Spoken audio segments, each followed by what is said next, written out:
they're just getting refreshments. We want to give refreshments. refreshments. Left. A couple of them left, yeah. Is this everybody that's, or is there anybody out there still? Catherine is here. Yeah, go ahead and start.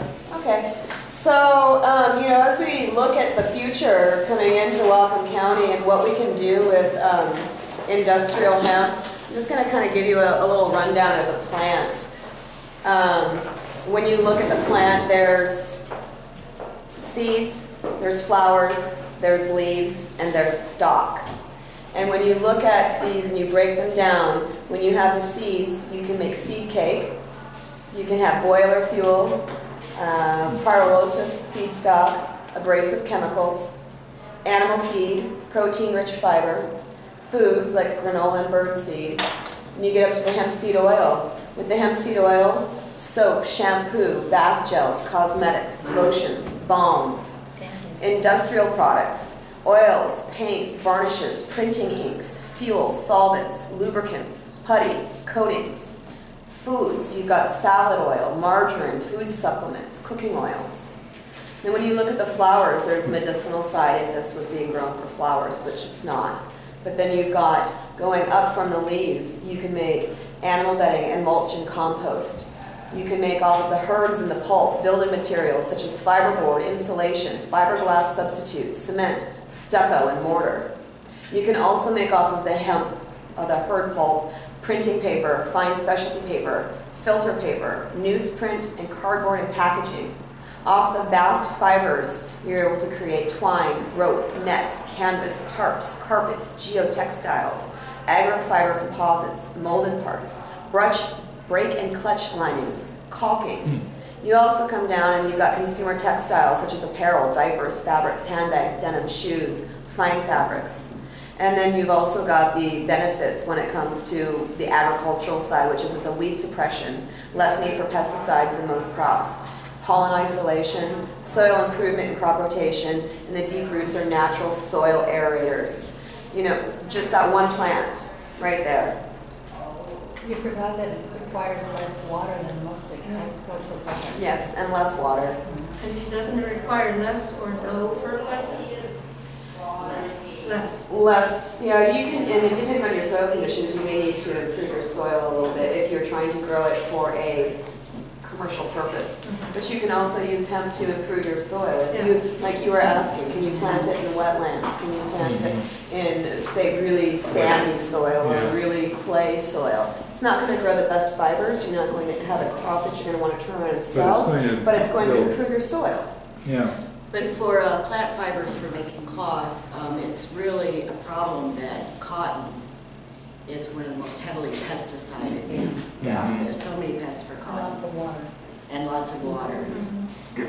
Arsenic in the soil. Could you give me a definitive resource on the law? Vote hemp. Yeah, Vote hemp. yeah, you've got a pamphlet right here that has all the information on a federal level. It also has links where you can write your legislators, senators. It also has links where you can see legislation state by state, which states have introduced legislation and which states have passed it. I didn't know what it was. Yes? So I have a legislative question. It's really easy for legislators to hide behind research projects and never do anything about it. What's the discussion that's being held about how to get beyond that? So it doesn't stay a research status year after year after year. On a federal level or a state level? Or both, yeah. I don't know what it's going to take on a federal level, probably pulling it out of the CSA. I'm sure pulling it out of the CSA, bless you. On a state level, bless you again, the legislation that we had in place that was for 1888, and there's a sample of it right here. It did specify Washington State University for research in industrial hemp, but it also spelled out that farmers could grow commercially and that there was no acreage or square footage restrictions. Some of the things that we were looking at and working on from this, the House bill went from House Bill 1888 to second House bill, to second substitute House bill, to second substitute House bill with amendments. By the time it got to the table, it was, 4 pages or 4 drafts deep and 25 pages long of different things. But the bottom line is, when it went to the table, there was fewer restrictions. There was not the State Department of Agriculture being the director of seeds, which was the way it was originally written. I think it gave up to a 1% THC level. They amended that to 0.3%. Did they go back down? Yeah, so, yeah. But if we were to call our local legislators and said, this is something we should support, would this help create a viable industry in the state? Or is it just still, it's going to support some research efforts which are going to require grants for support? we absolutely need to put pressure on our local legislators as well as our federal legislators, because there is movement within Washington state for farmers to grow this crop commercially. And until that legislation is in place, no industry is viable. And when that legislation passes, then we have an industry to build, because we don't have infrastructure to be able to appropriately process this crop. And what they found in Canada is it's much easier to process and adapt infrastructure for oil seed applications than it is for fiber, because the fiber is so strong. That's why the fiber board and Henry Ford's card and so forth were so strong, was because the fiber itself is so superior to other fibers. So within the United States, we have a huge potential to develop the infrastructure for the fiber crop, because Canada is already excelling at the seed crop. But we need to bring that technology back from other countries like China and Russia. And there's an individual who has been in the hemp fiber industry for decades, and she brings her hemp fiber in from China, and she doesn't believe that there's a viable hemp fiber industry within the United States because they already have all the infrastructure overseas. But that is not a strong argument, because we are an incredibly innovative country, and why should China have all the infrastructure for fiber processing and the United States not either create something or bring something over here? But really, we need to get that legislation in place first before people can feel confident about moving forward. And so House Bill 1888 is Washington State's example. Now on the federal level, there's the Industrial Hemp Farming Act in both the House and the Senate. In the House, it's House Bill 525. In the Senate, it's Senate Bill 359. And both of those say they're about the shortest bills you will ever see in Congress. They say industrial hemp is distinctly unique from marijuana and is consequently not a Schedule I narcotic. And those two statements immediately allow all United States farmers to legally grow hemp. Do you know how long those two bills have been floating around out there? I think the pair has been since 2012, but I would need to fact check What are that. those numbers again? House Bill 525. And there's samples of them right over here if you wanted to pick up one of the, And Senate Bill, 359. thank you. In the state, you mentioned buys. Vincent Bice, yeah. How about Doug Erickson? Doug appeared to be supportive. He was the one who, He's good at that. he invited me down to Olympia, and we discussed utilizing hemp for phytoremediation for the Port of Bellingham. And he was the one who got me in touch with Department of Ecology, who then in turn asked for a proposal. Doug is, part of the environmental. I think he's environmental and transportation, I think, are his two big areas that he is representing. And so I think he was maybe feeling some pressure because of that Port of Bellingham and the cleanup that needs to be done to look at all avenues. It makes me think, if you're talking about the toxicity and how it can affect that, and he's very concerned about acidification, so there might be kind of a link, I don't know.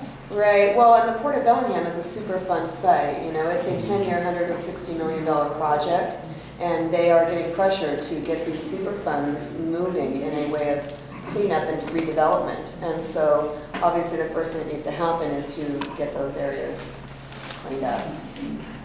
So, and we will not need separate legislation for that.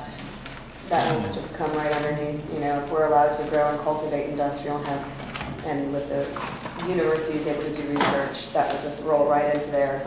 They can test the soil, they can test the plants, the water.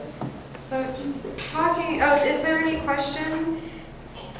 What is the pushback, just reading that advocacy here on legalizing the industrial hemp, other than the psychoactive alleged effect?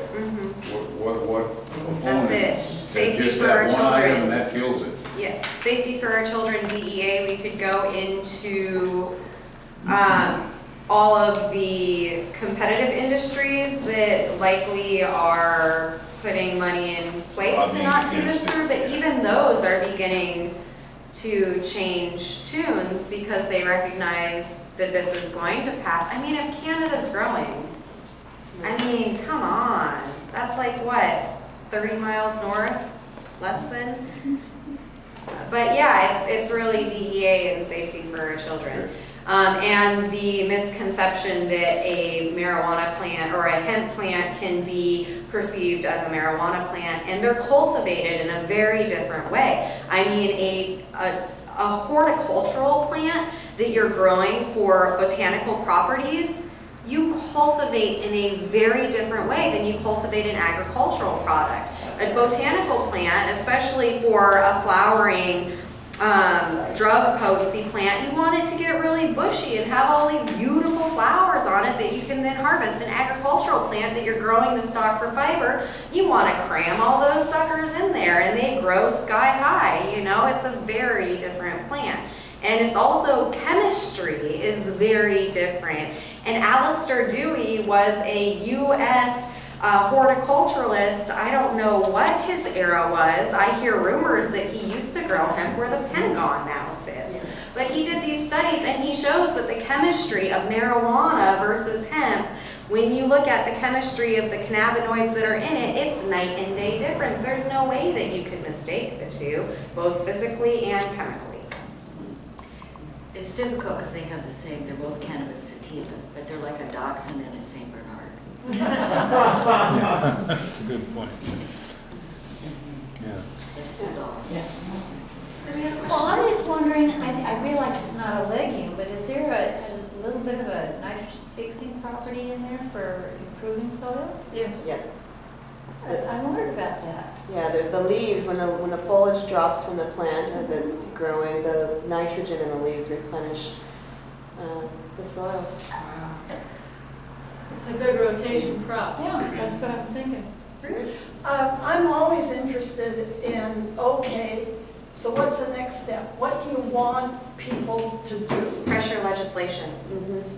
And something that we have loosely discussed, but with, first we had the legislative session of 2014 that we were putting a lot of energy towards letting people know that hemp is on the table for Washington State and encouraging people to pressure their district legislators to vote in favor of 1888 and 2405 was Vincent Bai's bill to get it as a commercial livestock feed.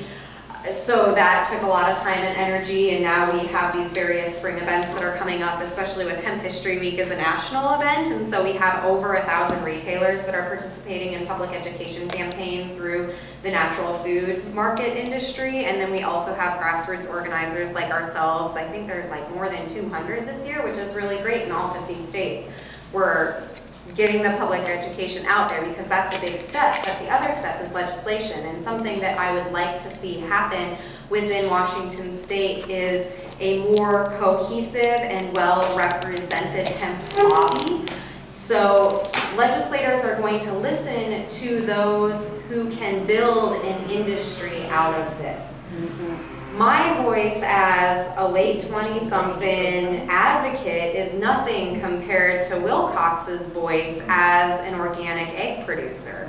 So we need to get those voices of the farmers and the producers cohesive to have one message that they're giving to state legislature to push this forward in 2015. But I also think that the diversity of those voices coming together is important too, so that they know that it's coming from the people in very many different arenas and not just from Monsanto and agribusiness. So Do you have a petition that you want people to sign? Do you want people to write letters, make phone calls? All of the above. And where and how and through which organization? What your website? Yeah, we've just created a website, evergreenhempco.com, and Say again? Evergreen, like Evergreen, yeah, Okay. hemp, H-E-M-P. Oh, yeah, that's, co.com, and we are just getting it up and running. We're still working out the kinks, but we have links to vote hemp and the legislators to where you can just click and, oh, there's a pre-drafted letter, and you just add your email address and your... Or if you wanted to contribute a letter, you know, so that other people could download it. And we're also, we put a sign up outside where you can add your name and email address, and we can update you with what we're working on. We don't have a petition done up at this point yet, but that is something that we do want to have go forward as, you know, if we can take the petition and clear legislation, which is going to look like taking 1888 and just really making it clear and defined and concise. Department of Ag asked to have us help form a board to write the rules and regulations. So that's another aspect where we're looking for people to give us a voice. You know, we have farmers who are interested, we have Department of Ag, we have legislators, we have grassroots people, right? So we want a good mix of people to come together to help write the rules and regulations so that it's not just benefiting one corporation, but it's going to help all of the aspects. And I'd like to mention too that I have a house in Bellingham that I need to remodel, and I have dreams of doing it, making a hemp house. So doing it with hempcrete. So I'm trying to find an interested engineer, builders, locate materials, because you know we don't have the hemp here. Reasonably, there's a house in North Carolina or West Virginia. Yes, North Carolina, yeah. And it's made out of this material, hempcrete, largely. And this is the interior wall, which is fragile, but it is protected by exterior wall, and so do note that it is fragile, but this is why those houses are so incredibly thermodynamic. Okay. So it's basically, the way they do it is they pack, this is, I think, 7 parts lime and 1 part Portland cement, and then a bunch of ground up stock from the inside. And it's mixed, like in a cement mixer, and it's packed like rammed earth in a form, and then the forms are removed. And you can go up 3 stories, you know, their buildings are 3 stories tall. This is obviously carbon neutral, but carbon negative, because the lime keeps hardening for 50 years. It gets harder and harder and harder as it cures. We don't know the exact formula that they used for this house in North Carolina. There are several hundred houses in France. There are very many in England and Ireland, which is our climate. Germany. That's why I have the exterior. I think to myself, but I'm a builder, so I'm going to need this. Are you a builder? So I think So no, so there are other products like the particle board that was mentioned. I don't know where to get a hold of those things. The house in North Carolina, they had to import the hemp from Europe, and so it cost them as much to ship it as it did to buy it. I'm hoping that there is a Canadian market that, you know, the shipping isn't so much, but I'm in the very early inquiry stages, so. And I think to answer the question, where do we go from here, and the, you know, this understanding that we really need to have strong, cohesive pressure on our legislators. You know, the 4 of us just since December, I think it was, came together for the first time, and it's really a time where we are reaching out to other people who are, you know, viable stakeholders in this new industry. This is a really exciting time because when hemp is legal, this is a new all fair game industry. industry that's going to take off. If it was called the billion-dollar crop in the 30s with inflation rates, imagine what we're looking at now. And with it being illegal, being at least a $550 million industry just in sales, that's also significant. And so my plea to you and my goal coming out of the summer is that we have identified volunteered stakeholders in this industry who are meeting on a regular basis to come up with a game plan of how we are going to push this through the 2015 legislative session. And I have a list of activities and actions that you can very carefully pass this around. Ruth helped me. Why don't you just read it to us? Well, I'll read it to you. And you might want to see it so you can add to it. Lobby legislators, and part of that would be starting petitions and getting signatures for them.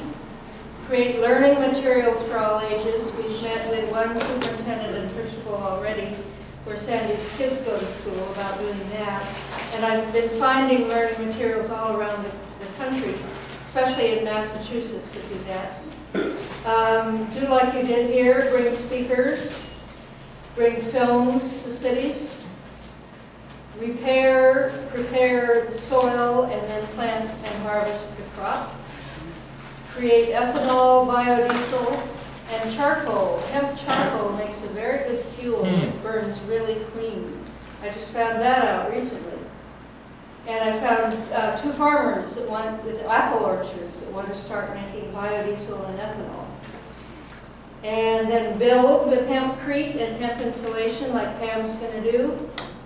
Explore the nutrition and health benefits. And then talk to people who are producing the fabric, the plastic, the paper, etc., 20,000 products, 25,000, and find out what they do, how they succeed, what their techniques are. There's just endless numbers of research that all of us can do. And we can't just do it all ourselves with 4. We need a whole lot of people. So any of those things that appeal to you, you're very welcome to come on board. If you want to look at this in more detail and add to any of it that you would like, you can pass it around. Is that Or we can leave it up somewhere for people to do at the end. yeah. I want to In pass order it to read it, you you. have to click on this because it goes to sleep quick. So another thing that, I wanted to touch on is really the, we have the legislation that we really need to work on a state level. But as I've approached this, there's been a lot of interest from farmers as well as Native Americans who would like to build the processing plants.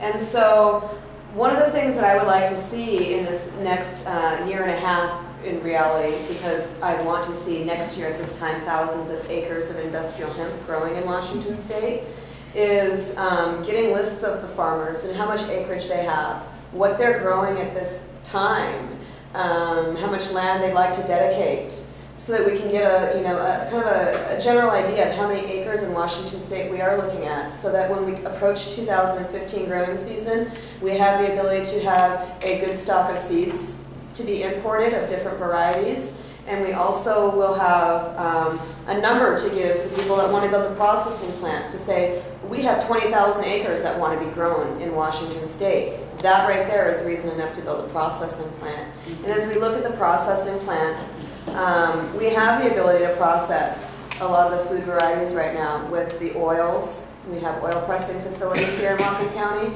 We also have granola facilities. We have Bioplex, which makes protein powders. We have the ability to process for the food variety. It would be the building applications that we would need to build processing plants for. And so finding interest on that, finding people to really want to help pursue building that as an industry for Whatcom County. Not just the farmers. We have the farmers, and then the harvesters, and the decorticators, and the processors, and then the end application. Whether it's going to a building or going to a clothing manufacturer or a plastic manufacturer, all of these different aspects and all of these different industries are going to benefit from us being able to have this crop here. And there's a company in Australia that does have strong enough machinery to break down the fibers to make them into anything. The Canadians haven't perfected that process yet. But I talked to them and they said they would be happy to work with us and license the right to their machinery. Well, one of the things is Canada, BC, just across the border, just purchased what's called a decorticator. And a decorticator is a machine that takes the inner fibers off of or the stalks off the fibers. Is that the way? No. The outer fibers. The outer fibers off the stalks. And so if this is a portable machine, now as we're building this industry, if we don't have the ability to have every aspect of processing plants done, there is a possibility of being able to borrow a decorticator from Canada and bring it down here to decorticate and then get it in. You know, if we can work with our neighbors, I think that's going to be very beneficial to maybe even cut out some of the research. You know. And it sounds like within the international community, hemp community, one of the most exciting prospects about industrial hemp is the building application. I know that in South Africa, they're really pushing for hemp legalization because there are such depravity in the housing there of just like little shanty towns and siding houses and all this stuff. And hemp, if they were to grow it in South Africa, then they would be able to very easily provide well-insulated housing for all of those individuals who are otherwise living in shanty towns. And the movie Bringing It Home, which you all have a flyer for, that we're really thrilled to be able to be screening in Pickford's largest theater as this great event that we've been organizing. That documentary really digs in deep to the building applications, why it's so environmentally beneficial, and also how to approach the building and who currently is building. For example, in England, there was, I forget the name of the mall. It's pretty easy to Google hemp mall in England, but they were looking for the greenest building material and stumbled upon hemp, and so they built an entire shopping mall out of hemp.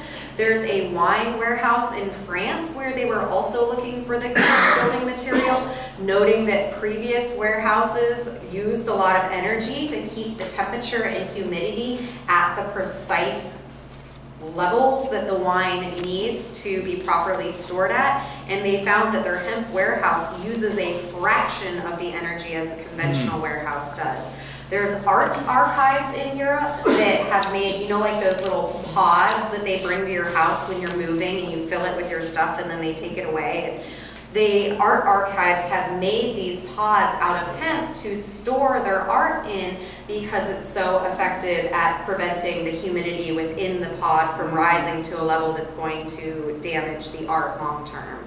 So there are a myriad of benefits, and the film goes into the benefits from an environmental hazard standpoint, noting the rates at sick building syndrome and child chemical sensitivities and chemical sensitivities in general. And if you look at our houses these days, we have synthetic floors, we have carpeting, we have fiberglass insulation, we have Tyvek wrapped around our house, which means that all of that plastic wrap is keeping humidity in once it gets inside. So there's mold growing in the walls, and so not only synthetic environmental chemicals, but also the molds and mildews and all the spores.